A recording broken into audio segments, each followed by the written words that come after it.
하나님 감사합니다.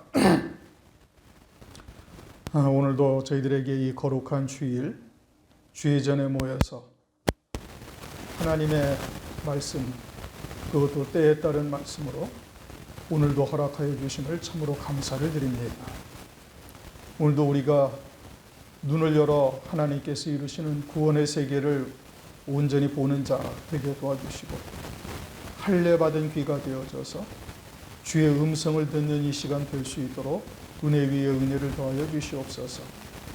내게 주시는 주의 음성을 들으며 믿음으로 하나가 되어지고, 이 말씀에 하나님의 말씀에 붙들려 사는 그와 같은 생명들이 될 수 있도록 역사하여 주시옵소서. 주의 성령께서 이 시간도 함께 하시며 인도하시고 은혜 베풀어 주시옵소서. 예수 그리스도의 이름으로 기도드립니다. 아멘. 네. 오늘 마태복음 24장 48절부터 51절까지 마지막 말씀까지, 마지막 절까지 우리가 읽었는데, 오늘 제목은 악한 종은 주인이 더디오리라. 악한 종은 주인이 더디오리라. 그렇게 이제 생각을 한다는 것이죠. 우리가 이미 이제 두 번에 걸쳐서 지난 시간에 시대의 표적을 본 오늘날 우리들이 영적으로 어떠해야 되는가. 첫 번째는 깨어 있어야 된다. 그 다음에는 예비하고 있어야 된다. 이렇게 말씀을 우리가 나누어서 상고를 했어요. 우선 다시 한번 우리가 심각하게 이 마태복음 24장을 세세하게 잘 살펴봐야 돼. 마태복음 24장은 주의 재림과 세상 끝에 대해서 예언하신 말씀인 겁니다. 그리고는 주의 재림이 있기 전에 적그리스도의 환란, 7년 대환란이 있을 것을 말씀하고 있어요. 7년 대환란이 있고 환란 후에 주님이 재림을 하신다라고 이제 마태복음 24장에서 아주 단순하고 아주 명료하게 이야기를 하셨어요. 뭐 다른 더 토를 달 이유가 없을 정도로 아주 명쾌하게 창세일에 없던 환란이 있고 환란 후에 인자의 징조가 보인다라고 말씀한 겁니다. 인자의 징조가 보인다는 것은 뭐 두말할 것 없이 주의 재림에 대해서 말하고 있는 것이죠. 주의 재림은, 그럼 주의 재림은 언제 있느냐? 환란이 있고 환란 후에 있다 이겁니다. 그리고서 딱 하신 말씀이 뭐냐? 이 무화과 나무의 비유에 대해서 말씀하신 거예요. 이 무화과 나무가 뭘 말하는 것이냐? 뭐 이제 우리가 다 알고 있는 바이지만, 이제 마태복음 21장을 보면은 예수님께서 무화과 나무를 저주해서 뿌리까지 말라버리게 하시는데, 이거를 마가복음 11장에서는 무화과의 때가 아님이라 이렇게 말씀하셔요. 아니, 주님이 천지와 만물을 창조하신 분이신데 무화과 나무의 열매가 맺히는 때인지 아닌지를 모르실 리가 있나요? 그런데 가서 열매를 구하는데 그냥 잎만 무성하고 열매가 없으니까 저주하시자 뿌리까지 말라서 비틀어져 버렸단 말씀이죠. 죽어버린 것이죠. 그러면 그 무화과 나무가 곧 누구를 말하는 거예요? 이스라엘 백성들을 말하는 거예요. 하나님께서 자기 백성들에게 오셨는데 자기 백성들이 영접지 아니하니까, 그러니까 열매가 하나도 없는 것이죠.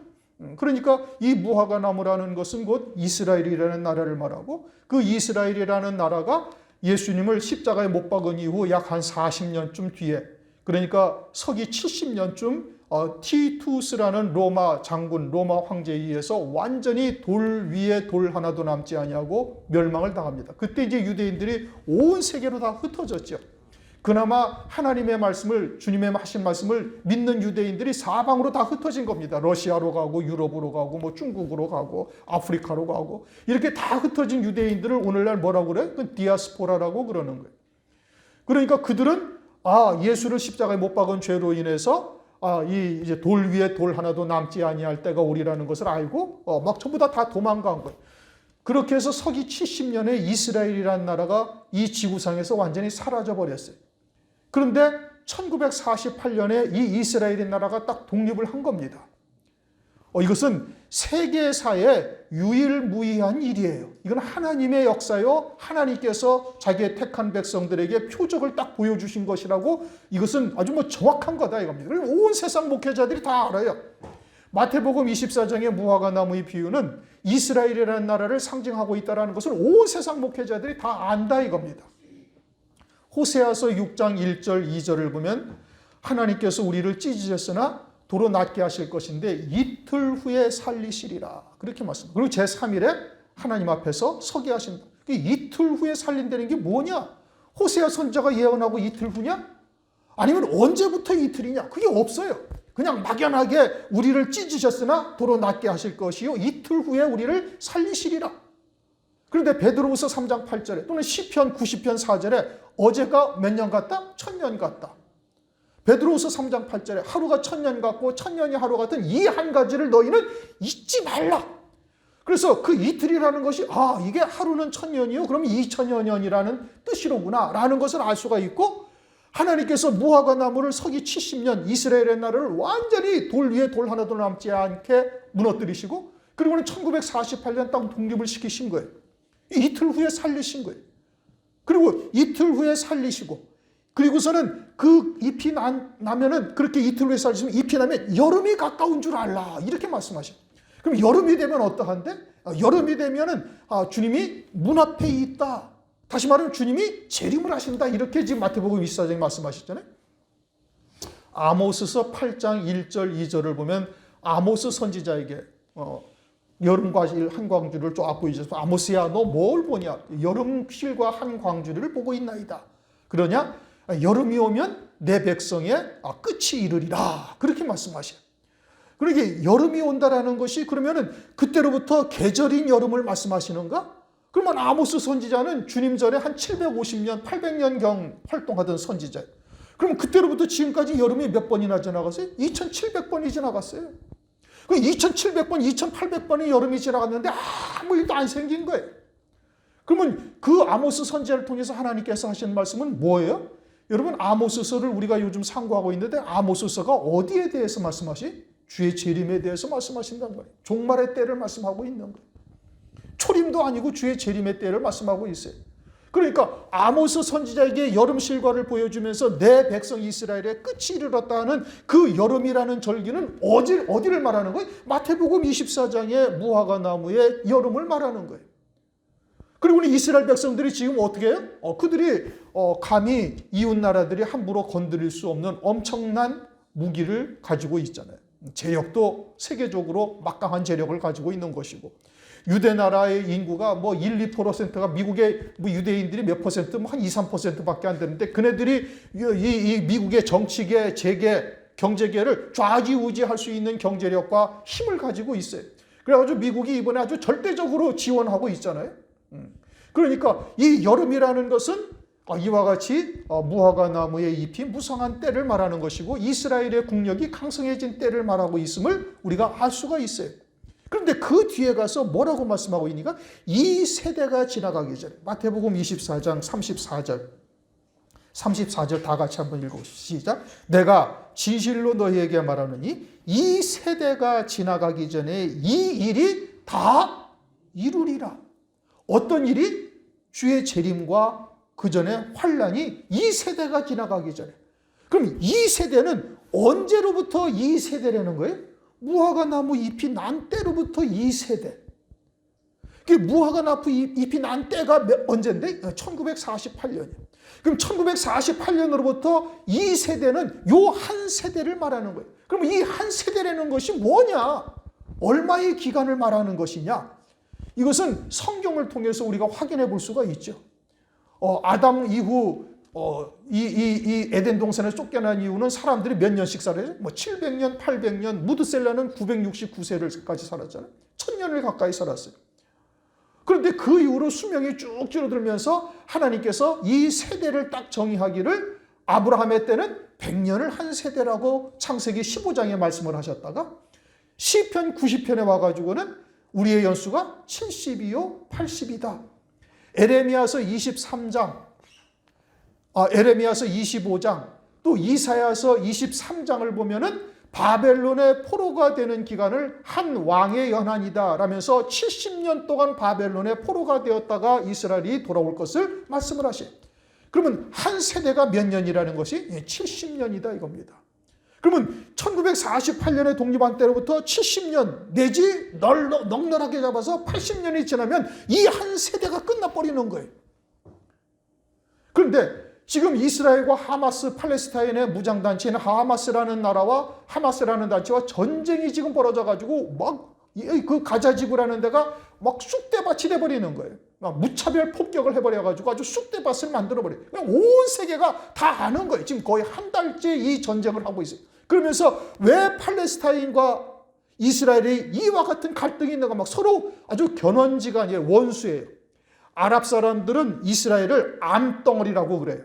자기들 그 이슬람권의 한 중앙에 딱 앉아가지고 예루살렘 한 중앙에, 그것도 자기들의 조상 그 마호메트가 승천한 또 이스마엘을 아브라함이 제물로 바친 그곳이라고 주장하고 있다. 이거는 황금돔 사원 안에 있는 바위가 그곳이라고 그러는. 그럼 자기들의 최고의 성지죠, 거기가.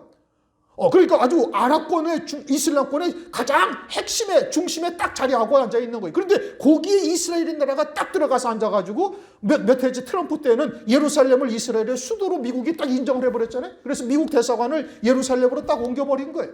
그러니까 완전히 아랍 사람들이 보기에는, 이 이슬람권이 보기에는 자기들의 신체 가운데 가장 중앙에 앉아있는 아주 암덩어리 같은 존재라고 그래요.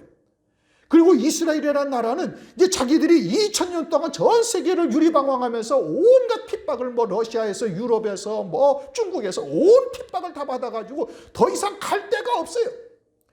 이 나라를 잃으면 자기들은 다 끝이라고 다 생각을 하고 있단 말입니다. 그러니까 막 죽기 살기로 결사적으로 거기서 항전을 하고 앉아 있는 거예요. 그러면서 온 세계 뉴스마다 우리나라처럼 다 이야기를 했을 것입니다. 이스라엘이 어떻게 해서 독립을 했고 그 독립을 한 횟수가 몇 년이고 지금으로부터 75년 전에 이스라엘이 독립을 했다. 이거 온 세상 뉴스에 다 알려진 거예요. 모든 그리스도인들 또 특별히 주의 종들은 이걸 다 듣고 앉아있다 이겁니다. 그러면 성경을 한 번이라도 제대로 읽어봤으면 한 세대가 70년이나 아니면 70년이나 80년이다? 그런데 지금 정확하게 몇 년에 딱 전쟁이 벌어진 거예요? 75년. 그럼 75년에 이 전쟁이 벌어지면서 온 세상의 뉴스 때마다 도배를 하고 앉아있고 온 세상에 있는 모든 그리스도인들이 다 듣고 있는 거예요. 그러면서 75년이 지나서 지금 이와 같은 엄청난 아주 잔혹한 일들이 벌어지고 있음을 다 알고 있어요. 그럼 이게 뭘 말하는가? 목사는 영적으로 그것을 봐야지. 성경적으로 하나님의 이 세상을 다 들여다볼 수가 있어야지. 그러면 이것이 한 세대가 지나갔다는 것을 하나님께서 경종을 울리고 있다 이겁니다. 만약에 여기에서 또다시 70년이 지나가 버린다. 또다시 70년이 지나가 버리면 또 한 세대가 지나가는 거예요. 그러면 하나님의 말씀은 뭐라고 그랬는데? 무화과 잎이 난 때로부터 이 세대가 지나가기 전에 이 일이 반드시 이루리라. 그런데 마태복음 25장에 가면 신랑이 더디 오므로, 신랑이 그때보다 더디 온다 이겁니다. 그러면 더디 오기는 더디 오시는데 얼마나 시간이 걸릴까? 앞으로 70년이 더 지나갈까? 70년이 더 지나가면 하나님의 말씀이 잘못된 거예요. 그렇잖아요. 그러면 한 세대가 아니라 두 세대, 그럼 성경에서 이 세대가 아니라 두어 세대쯤 지난 뒤에 이 일이 반드시 이루리라 라고 하셨어야 되는데 성경은 정확하게 뭐라고 말씀하셔요? 이 세대가 지나가기 전에 이 일이 반드시 이루리라. 그러면 앞으로 70년이라는 시간은 가지 않는 거예요. 또 70년이라는 시간에 가까이 갈 수도 없어요. 그럼 거의 두 세대가 되는데, 그러면 하나님께서 성경의 말씀에 이 세대가 지나가기 전에라고 했으니 이 세대보다는 더디 온다. 그건 마태복음 25장에서 열처녀의 비유로 정확하게 말씀하셨죠. 이 세대보다는 더디 오시긴 하지만 그렇다고 40년, 50년이 걸리겠는가? 그렇게는 안 걸린다 이겁니다. 그러면 이 세대라는 말씀과 배척이 되는 거예요. 대치가 되는 거예요. 하나님의 말씀이 하나님께서 하나님의 말씀하신 대로 이루시지를 아니한 것이 된다 이겁니다. 그러나 성경에서 하나님의 말씀대로 이루지 아니한 역사가 어디에 있어요? 아무 데도 없어요. 말씀대로 이루어 가신다 이겁니다. 그러면 깨어있는 자는 어떻게 생각을 하는 거예요? 깨어있는 자는 이거 첫 번째 닭 울음소리로구나 라는 것을 알 수가 있는 거예요. 그래서 환란이 돼가지고는 지나가게 되지만 그때는 두 번째 닭 울음소리, 그때는 베드로처럼 땅을 치고 통곡하며 후회해봤지만 하지만 그때는 소용이 없는 거예요. 우리가 지금 이것이 우리에게 무엇을 영적으로 우리에게 계시하는가? 전 세계에 있는 목사들한테 다 알려주신 거예요. 전 세계에 있는 그리스도인들한테 우리만 알려주신 거 아니란 말씀이에요. 여러분, 우리가 다른 성경 가지고 있어요? 이거 미국에도 이 성경하고 똑같아요. 유럽에 가도 이 성경하고 똑같아요. 아프리카 가도 이 성경하고 똑같아요, 여러분. 거기도 시편 90편 10절에 70년 내지 80년이라는 단어가 그대로 있고요. 에레미야 25장이나 이사야서 23장에 가면 70년, 한 왕의 연한 70년이 정확하게 딱 못 박혀져 있고, 한 세대는 70년이라는 것을 아주 성경에서 정확하게 말씀하고 있으니 성경을 제대로 한 번만 읽어봤어도 이 마태복음 24장의 무화과 나무의 비유를 통해서 오늘날 시대를 그대로 영적으로 조명해 볼 수가 있고, 이제 이렇다면 우리가 내 세대에 주님이 재림을 하실 것이고 그 전에 환란이 있을 것이라는 것을 우리가 확신할 수가 있을 거예요.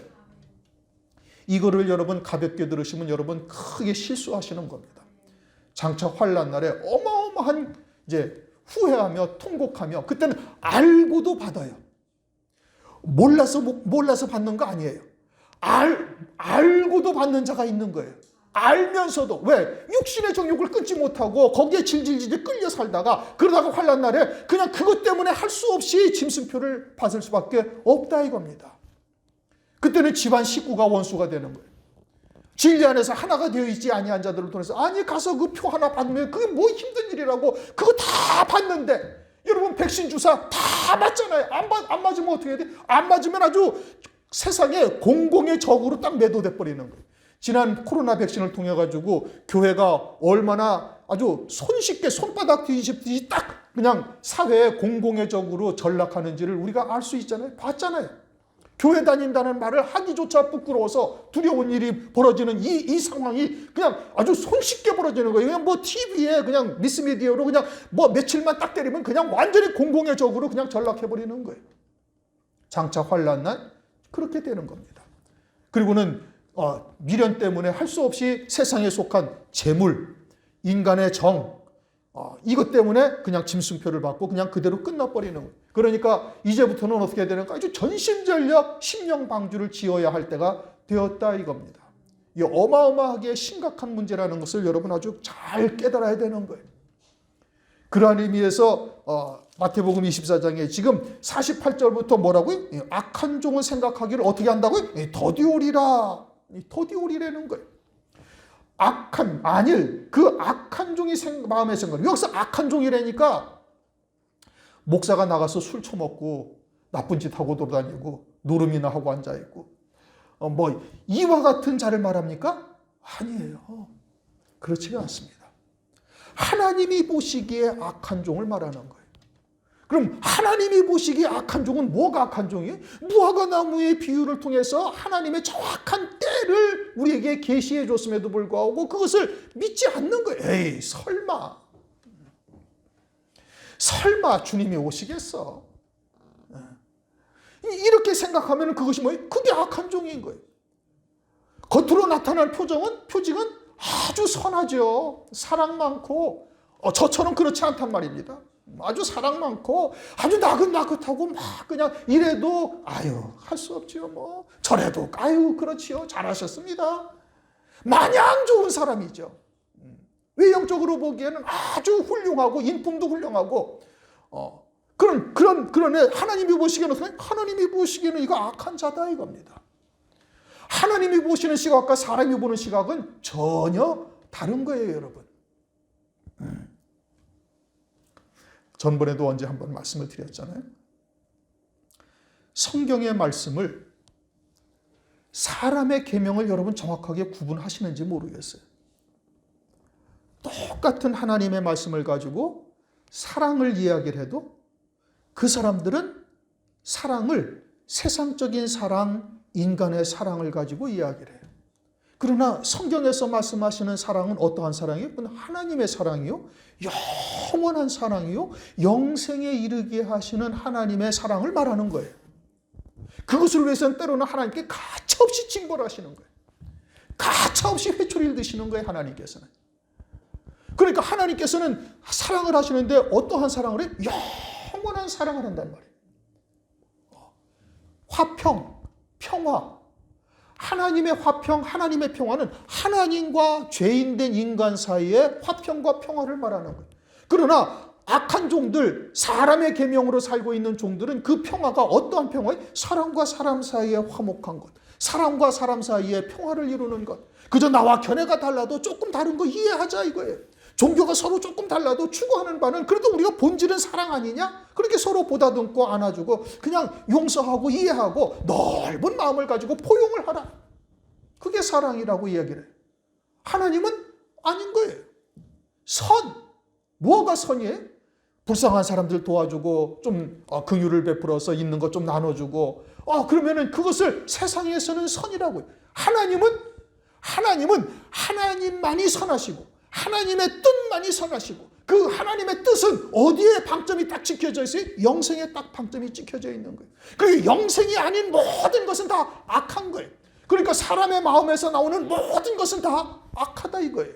마태복음 15장 18절 19절 그 마음에서 나오는 것은 악한 생각과 살인과 도적질, 간음, 회방 이런 것이다. 사람에서 나오는 모든 것은 다 악하다 이거예요. 하나님 한 분만이 선하신 거예요. 그런데 사람의 계명으로 가르치는 자들은 사람에게도 다 선이 있죠. 그건 세상의 가치관에서 선이지. 그건 성경에서 말씀하시는 선이 아니에요. 온유? 뭐가 온유예요? 하나님 앞에 절대 순종하는 게 온유함이에요. 그런데 세상에서 속한 사람들은 뭘 온유라고 해요?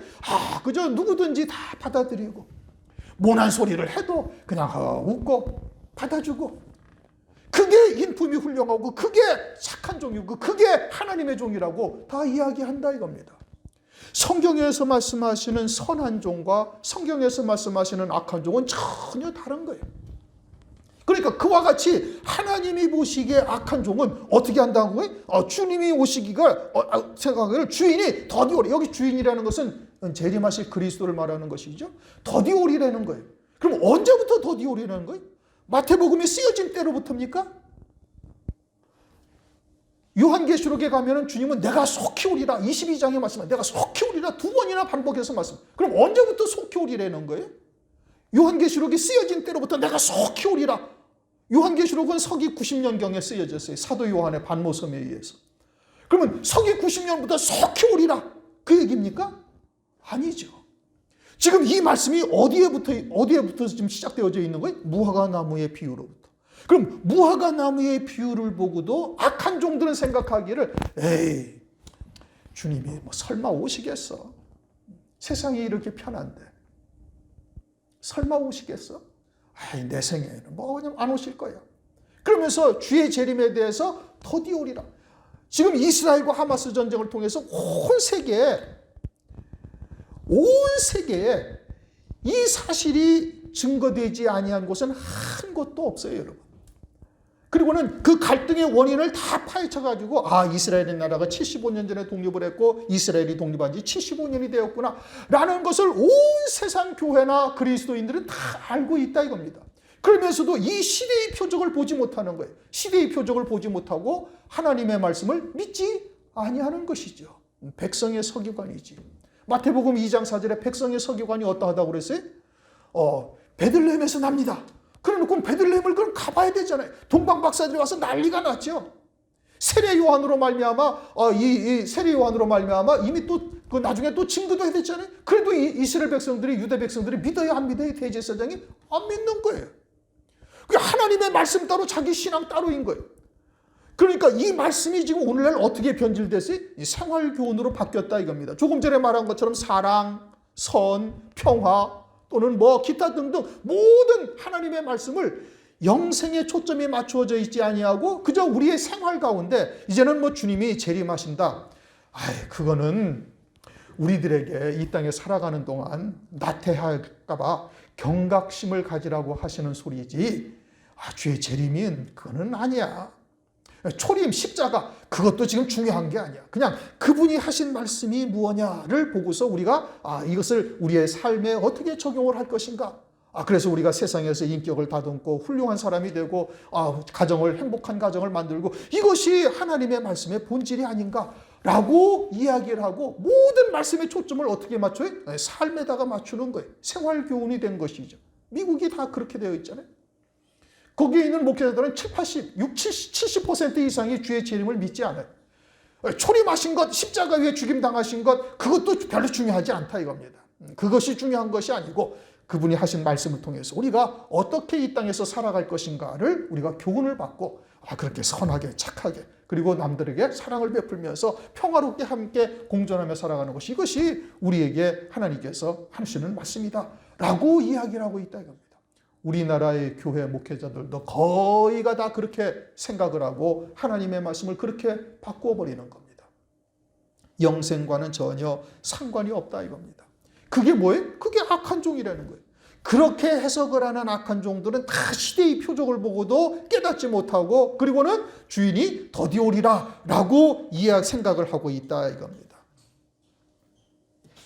그러나 시대의 표적을 보고 때가 가까웠음을 아는 종들은 베드로후서 3장 12절 하나님의 날 임하기를 바라보고 간절히 사모하라. 그날에 하늘이 불에 타서 풀어지고 체질이 뜨거운 불에 녹아지려니와 우리는 그의 약속대로 의에 거하는 바 새 하늘과 새 땅을 바라보는도다. 깨어있는 자는 무화과나무의 표적을 보고서 뭘 바라본다고요? 새 하늘과 새 땅을 바라본다 이겁니다. 오늘날 우리가 이러한 시대의 표적을 보고 바르게 하나님께 우리가 우리의 마음을 가다듬어야 할 때가 되어진 겁니다. 더디 오리라 하는 자들과 또 이제 이런 부류가 있다고 성경에서 말씀하죠. 베드로후서 3장 3절. 먼저 이것을 알지니 말세에 기롱하는 자들, 기롱한다라는 것은 하나님의 말씀을 가볍게 본다, 우습게 본다, 조금 극단적으로 표현하면 농담처럼 여긴다 이런 뜻입니다. 기롱하는 자들이 와서 자기의 정욕을 쫓아 행하며 뭘 쫓아 행하며? 그냥 정욕을 쫓아. 그러니까 정과 욕심, 예수와 함께 십자가에 못 박혀 죽었어야 할 옛 사람으로 육체대로 살아가고 있다 이 뜻인 겁니다. 노아의 때와 같다라는 말씀하고 똑같은 것이죠. 그러면서 정욕을 쫓아 행하며 기롱하여 가로되 주의 강림하신다는 약속이 어디 있느냐? 조상들이 잔 후로부터 만물이 처음 창조할 때와 같이 그냥 있다. 하나님의 말씀을 우습게 여기는 자들이 이처럼 만물이 처음 창조할 때와 같이 그냥 있다라고 한다는 것. 다른 말로 하면 주의 재림은 그거는 없어. 그냥 우리에게 경각심을 가지고 이제 좀 경건한 삶을 살라. 이제 그런 것을 좀 우리에게 부추기기 위해서 우리로 하여금 깨닫게 하기 위해서 그렇게 말씀하시는 거야. 내가 유치부 때부터 교회를 다녔는데 그때도 주님이 재림하신다고 그래서 지금 내 나이가 몇인데 근데 아무 일도 일어나지 않았잖아. 그러기에 주의 재림은 그저 하신 말씀이고 그냥 우리가 이 땅에서 잘 살아갈 때 아주 훌륭한 사람이 되라. 이제 그와 같은 것이다 라고 생각을 하고 정과 욕심을 쫓아 정욕을 쫓아 살아간다 이겁니다. 육체대로 살아간다 이거죠. 그들은 무화과나무의 비유가 성취되었음에도 전혀 미동도 하지 않습니다. 왜요? 육신에 속한 안락함에 빠져 있으니까. 그러니까 세상은 점점 발달해가지고 아주 말초적인 것을 자극하고 먹을 것, 입을 것, 마실 것으로 아주 거기에 몰두해서 살아갈 수밖에 없도록 만들어가는 거예요. 야고보서 5장 3절. 너희 금과 은은 녹이 쓸었으니 이 녹이 너희에게 증거가 되며 불같이 너희 살을 먹으리라. 너희가 말세의 재물을 쌓았도다. 5절. 너희가 땅에서 사치하고 연락하여 도살의 날에 너희 마음을 살찌게 하였도다. 악한 종들의 관심은 세상의 부귀영화 또는 명예와 권세에다 딱 두고 있는 거예요. 이와 같은 종들은 주님이 더디 오리라. 아니면은 그저 재림은 그저 하시는 말씀이고 우리가 그러한 교훈의 말씀을 받아서 경각심을 가지라. 이제 이와 같은 뜻으로 하시는 말씀이다. 라고 하나님의 말씀을 우습게 여기는 자들이 있음을 성경에서 이미 말씀하고 있는 거예요. 그러나 이미 말씀드린 것처럼 무화과나무의 비유를 통해서 지금 한 세대가 지나갔다라는 것을 온 세상에 다 알리셨고 어느 누구도 이거에 대해서 변명할 수 없도록 하나님께서 역사를 하신 겁니다. 뭐 주의 종이든 아니면은 그냥 성도든 이미 한 세대가 지나갔다라는 것을 온 세상에 지금 경종을 울린 거예요. 닭이 울은 것과 같습니다. 에스겔서 12장 25절. 나는 여호와라 내가 말하리라. 내가 하는 말이 다시는 더디지 아니하고 응하리라. 패역한 족속아 내가 너희 생전에 말하고 이루리라. 나 주 여호와의 말이니라 하셨다 하라. 하나님의 엄중하신 말씀인 것을 우리가 잘 새겨들어야 되는 겁니다. 계시록 22장에 내가 속히 오리라 22장 12절에도 말씀하고 있잖아요. 언제부터 속히 오리라는 거예요? 아까 내가 말씀드린 것처럼 무화과 나무의 비유가 성취된 때가 되어지면 내가 어떻게 하겠다? 속히 오리라 라고 반복하여 말씀하고 있는 겁니다. 우리는 절기라는 것을 지키잖아요. 성경에 나타난 절기가 7절기가 있는데 그 절기를 통해서 우리에게 주시는 큰 틀은 뭐냐면 추수할 때가 있음을 우리에게 깨우쳐 주시는 거예요. 요한복음 4장 35절에 넉 달이 지나면 추수할 때가 이르겠다 하지 아니하느냐? 보라 밭을 봐라 벌써 희어져서 추수할 때가 되었다. 그럼 그 넉 달이라는 것이 언제부터느냐? 오순절 성령이 강림하신 이후 넉 달이 지나면 추수한다는 거예요. 그러면 오순절 이후 절기가 뭐죠? 나팔절, 속죄일, 그리고 초막절이에요.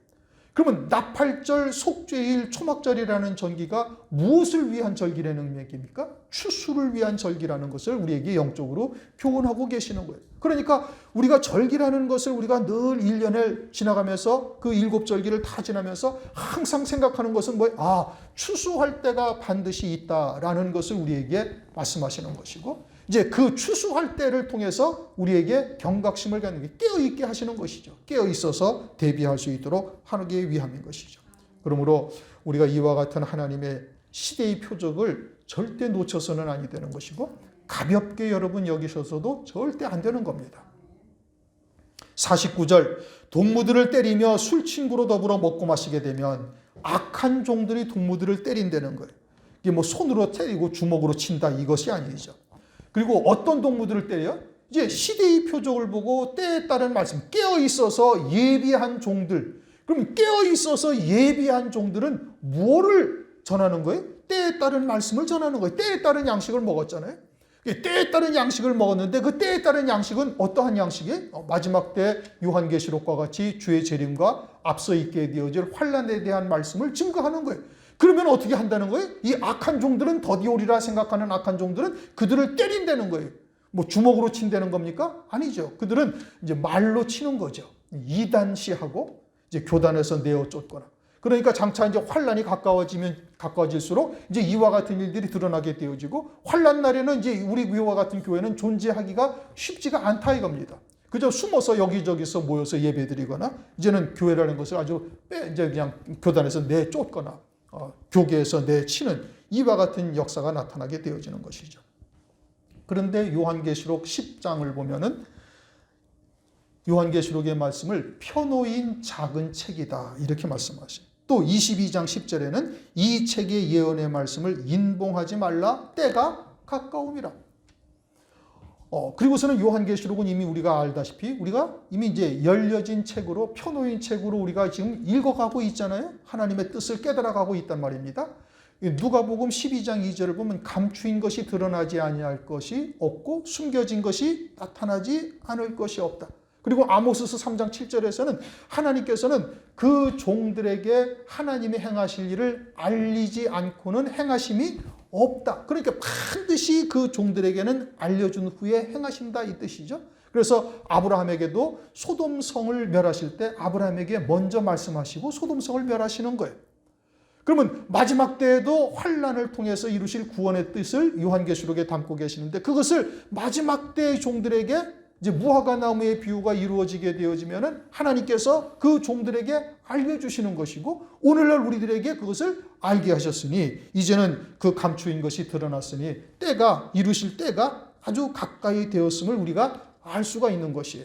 그러니까 사도행전 1장 7절을 보면 때와 기한은 아버지께 있지만 주님은 반드시 너희가 올라가신 그 본대로 다시 온다. 그러면서 그 기한이라는 것은 넓은 의미에서의 기간을 말하는 거예요.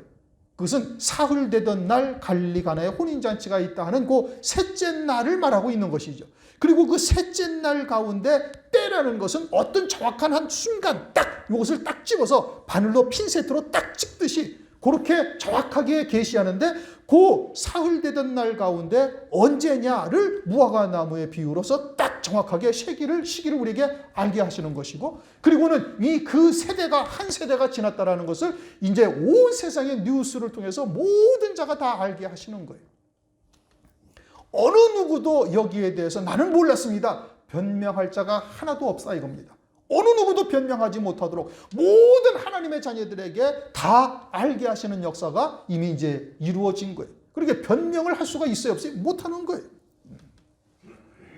이러한 때임을 우리가 절대 잊어서는 아니 되는 것이죠. 그러면서 술 친구들로 더불어 먹고 마시게 되면 그러면 악한 종들이 뭐 소주를 먹는다는 얘기입니까? 뭐 포도주를 밤낮으로 먹는다는 얘기냐? 그런 것이 아니죠. 요한복음 2장에 물로 된 포도주를 말씀하시고 신명기 32장 32절을 보면 소돔과 고모라의 포도주가 등장을 해. 이것은 아주 독한 독사의 독과 같이 독한 독주가 있음을 말씀하고 있는 것이죠. 그러니까 여기서 포도주, 술친구라는 것은 포도주를 말하는 것이고 하나님의 말씀을 의미하고 있다 이겁니다. 그리고 이 말씀과 짝이 되는 말씀이 아모스서 6장 6절이에요. 아모스서 6장 6절. 대접으로 포도주를 마시며 귀한 기름을 몸에 바르면서 요셉의 환난을 인하여는 근심치 아니하는 자로다. 아모스서 6장 1절을 보면 화가 있다라고 말씀이 시작돼요. 시온에서 안일한 자와 사마리아 산에서 마음이 든든한 자, 유명함으로 이스라엘 족속이 따르는 자들에게 화가 있을 것을 말씀하시면서 그 시온에서 안일한 자, 사마리아 산에서 마음이 든든한 자들이 어떠하다는 거예요? 대접으로 포도주를 마시며 귀한 기름을 몸에 바르면서 요셉의 환난을 인하여 근심치 아니한다. 이게 요셉의 환난이라는데 아모스 선지자는 주전 700년경 사람이고 요셉의 환난은 그로부터 한 1000년 전에 이루어진 일인 겁니다. 그러니까 아모스 선지자가 활동할 때는 1000년 전에 요셉의 7년 흉년이 있었던 거예요. 그러면 과거에 있었던 환난을 근심하지 아니한다라는 뜻이 아니죠. 그럼 요셉의 환난이라는 것은 무엇을 말하는 거예요? 장차 있게 되어질 적그리스도의 7년 환난을 우리에게 영적으로 교훈하고 있는 거예요. 그러니까 이와 같은 시대의 표적을 보고도 대접으로 포도주를 마신다? 대접으로 포도주를 마신다. 그럼 말씀을 먹고 있기는 한데 우선 교회라는 것은 이제 진리의 말씀이 있다라는 전제 하에서 말씀을 드리는 겁니다. 이제 사람의 계명으로 살고 있는 그런 인본적인 해석을 하는 것은 이제 제껴놓고 그것은 뭐 하나님을 헛되이 경배하는 것이요 우상을 숭배하는 것이니까 그것은 아예 이 말씀에서 벗어난 자들이고 지금 대접으로 포도주를 마신다라는 것은 속죄 구원의 복음에 늘 젖어 있다 이겁니다. 언제가 되었는데 요셉의 환난이 바로 눈앞에 있는데도 여전히 은혜 가운데서 은혜의 복음만 찬양하고 예수의 피만 찬양하고 거기에만 젖어 있고 이 환난을 통해서 이루실 구원에 대해서는 전혀 깨닫지를 못하고 있는 거예요. 영광의 복음에 대해서는 알지 못하는 자가 되어졌으면 그러면 어떻게 된다는 거? 그건 화가 있는 자다.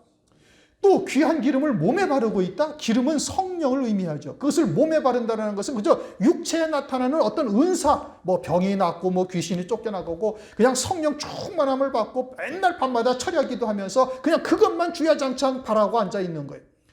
언제가 됐는데 요셉의 환난이 지금 눈앞에 다가와 있는데 그것만 바라고 있다 이겁니다. 이러면 어떻게 된다는 거예요? 그것은 악한 종에 속한다 이겁니다. 하나님의 말씀이 그런 거예요. 악한 종이 술 친구들과 더불어 어떤 술? 그렇게 대접으로 포도주를 마시면서 그냥 예수의 피에만 취해져 있어가지고 환난, 요셉의 환난에 대해서는 전혀 근심하지 아니하고 있는 자. 또 몸에 귀한 기름을 바르고 있다? 그것은 그냥 성령의 은사가 그냥 육체의 병이나 낫고 무슨 귀신이나 쫓겨나가고 뭐 금리빨이나 되고 또는 뭐 미아리 점쟁이들처럼 그저 세상 일을 점치듯이 예언한답시고 그런 세상 일이나 점치고 앉아있는 이와 같이 귀신 들린 자들 그런 것을 성령의 역사라고 주장하고 있는 자들 이러한 자들이 뭐라는 거예요? 그건 악한 종들이요. 그들은 화가 있다. 아모스서 6장에서도 말씀하고 있는 거예요. 오늘날은 요셉의 7년 풍년의 때죠. 5배로 하나님께서 은혜를 베풀어 주시는 때예요. 그래서 5배의 양식을 먹는 자가 되어져야 7년 흉년을 이겨나갈 수가 있는 거예요. 그 5배의 양식이 뭐예요? 때에 따른 말씀이에요. 마지막 때 환난을 통해서 이루실 구원의 복음, 영광의 복음을 먹고 있어야 되는 거예요. 첫째 부활에 이르게 하시는 하나님의 말씀을 온전히 깨닫고 그 말씀이 우리에게 생명이 되어져야 되는 것이고 성령의 역사, 환난 날에는 성령이라 하지 아니하고 뭐라고 말씀하시? 7영이다 이겁니다. 이 7영의 궁극적인 목적은 뭐예요? 스데반 집사처럼 기꺼이 순교를 감당할 수 있게 하는 거예요. 기쁨으로 순교하는 거예요. 스데반 집사가 막 이를 갈면서 순교했어요? 아니, 아주 기쁨으로 순교하는 거예요. 그렇게 7영으로 충만함을 받아야만 은혜를 잊게 되어지는데, 그런데 그냥 맨날 무슨 뭐 귀신이나 쫓아내고 뭐 예언이나 한답시고 뭐 점이나 치고 앉아있고 뭐 병이나 낫는 것이란다고 뭐 신유의 은사가 있네 없네 뭐 어쩌고 저쩌고 이런 것에 머물러 있으면 그것은 화가 있는 자들이요, 그들은 악한 종이다. 그 술 친구들과 더불어 동무들을 때리는 악한 종이 되어지는 거예요. 그렇게 되면 어떻게 된다는 거예요? 생각지 않은 날, 알지 못하는 시간에 이르러 시간에 그 종이 주인이 이르게 되어진다라고 말씀하고 있는 겁니다. 그들은 성경에서 음행의 포도주에 취한 자들이 될 것을 말씀을 하고 있는 것이죠. 그러면서 생각지 않는 날, 생각지 않은 날, 알지 못하는 시간에 그 종의 주인이 이르러 깨어있는 자는 도적처럼 맞이하지 아니한다라고 이미 앞서 말씀하고 있잖아요. 그런데 이들은 어떻게 한다는 거예요? 이 도적처럼 맞이한다 이겁니다. 이건 데살로니가전서 5장 2절 이하에 쭉 말씀하고 있죠. 환난이라는 것이라니까, 적그리스도의 환난이라니까 일반적으로 많은 그리스도인들이 생각하기에는 막 천지가 다 뒤집어지고 막 천둥 번개, 막 큰 지진이 나고 막 엎어지고 넘어지고 막 이와 같은 것으로 환난으로 아는데, 환난은 그렇게 임하는 것이 아니라 교회에게 임하는 환난이고 이것은 영적인 환난이에요. 그러니까 홍수가 나서 저희를 다 멸하기까지 깨닫지 못하더라. 알 수가 없다니까요. 영적으로 깨어있지 아니하면 지금이 환난의 때인지 저놈이 적그리스도인지 거짓 선지자인지 이것이 짐승표인지 알아요? 몰라요? 모른다니까요. 몰라서 그냥 그대로 다 짐승표를 받고 그냥 환난 날에 홍수에 다 멸망하기까지 깨닫지 못하게 된다 이겁니다. 그러나 시대의 표적을 보고 깨어있는 종들은 때를 따라 양식을 나눠주며 이와 같은 환난의 때를 분별하여 알 수가 있고 재림을 도적처럼 맞이하지 않게 되어질 것을 말씀하고 있는 거예요. 51절, 그들은 어떻게 된다? 엄히 때리고 외식하는 자에 받는 율에 처하리니 거기서 슬피 울며 이를 갈미 있으리라. 이들은 환난 날에 진노의 심판의 대상이 되는 것이죠. 하나님의 진노의 포도주틀에 밟혀서 아주 하나님의 그런 흰옷이, 이사야서 63장을 보면은 보스라에서 홍의를 입고 오는 자가 누구냐 이렇게 말씀합니다. 붉은 옷을 입었다 이거예요. 왜 붉은 옷을 입었는가? 아주 분노해서 포도즙을 갖다가 짓밟음으로 포도즙이 튀어서 옷이 붉어졌다. 그래서 아주 홍의를 입고 보스라에서 오는 자, 그 재림하실 그리스도죠. 주님의 입에서 나오는 이 한검에 모두가 다 진멸하게 되어지고 세세토록 음부에 쫓겨나가서 슬피 울며 이를 갈미 있으리라. 우리가 신앙생활을 아무리 잘해도 이 마지막 때에 이것을 놓치게 되어지면 이제까지 신앙생활한 것이 다 헛것이 되어져요. 끝나버리는 거예요. 그냥 짐승표를 받고 환난 날에 하나님의 진노의 심판을 받는 자로 떨어지게 되어지면 이제까지 여러분들이 아무리 많이 헌신을 하고 주를 위해서 내가 주님을 얼마나 사랑하는데요, 다 소용이 없는 것이 되는 거예요. 그러나 이제부터라도 우리가 정신을 바짝 차리고 이제 깨어 있어서 주의 재림을 맞이할 신부의 신앙에 기름 준비한 5처녀와 같은 자리에 우리가 딱 선다면은, 그러면은 이것보다 더 큰 영광이 앞으로 없다 이겁니다. 새 예루살렘 성의 영광, 첫째 부활의 영광을 누리는 자로 우뚝 세워져서 모든 사람이, 그리스도인들이, 모든 하나님의 백성들이 우리를 볼 때 누구 것처럼 보여요? 하나님과 같이 보이는 거예요. 새 예루살렘 성만 딱 보이는 거예요. 그러니 어마어마한 영광이죠. 그것도 세세토록 그와 같은 영광을 누리게 되어질 것을 말씀을 하고 있죠. 오늘은 48절부터 51절, 내용은 좀 짧습니다만 이거는 아주 심각한 문제인 거예요. 누가 악한 종인가를 잘 살펴보셔야 되는 것이고, 그리고 혹시 우리가 이와 같이 멸망의 자리에 서 있는 것은 아닌가? 시대의 표적을 보고도 여전히 더디오리라라고 스스로 그렇게 생각을 하고 있지 않은가? 우리 스스로를 돌아봐야 되는 것이고, 우리가 하나님의 뜻을 통해서 이렇게 바르게 깨달았다면 이제부터라도 아주 결단을 하고, 그리고서는 이제는 마지막 때에 따른 말씀을 먹어 채우고 그 신앙에 이를 것을 위해서 전심전력 달려가야 할 때다. 우리가 심각하게 오늘날 우리에게 주시는 하나님의 뜻을 볼 수 있어야 되겠습니다. 기도하겠습니다. 하나님 아버지 감사합니다. 오늘 마태복음 24장 악한 종은 더디오리라. 술친구와 더불어 동무종들을 때리며 그들은 아주 생각지 못한 날 주의 재림을 맞이하고 악한 자에 받는 율에 그대로 처하게 되어질 것을 말씀하시고 오늘날 우리가 어떠한 시각으로 이 시대를 보아야 되는지를 깨닫게 하심을 감사를 드립니다. 이제 이와 같이 첫 번째 닭 우는 소리를 우리가 들었으니 이제 속히 심령의 방주를 짓는 자로 온전히 전심전력 달려갈 수 있게 도와주시고 기름 준비한 정결한 처녀와 같은 믿음의 자리에 굳게 서서 오실 그리스도를 신부로 맞이하는 자 될 수 있도록 역사하여 주시옵소서. 감사를 드리옵고 예수 그리스도의 이름으로 기도드리옵나이다. 아멘.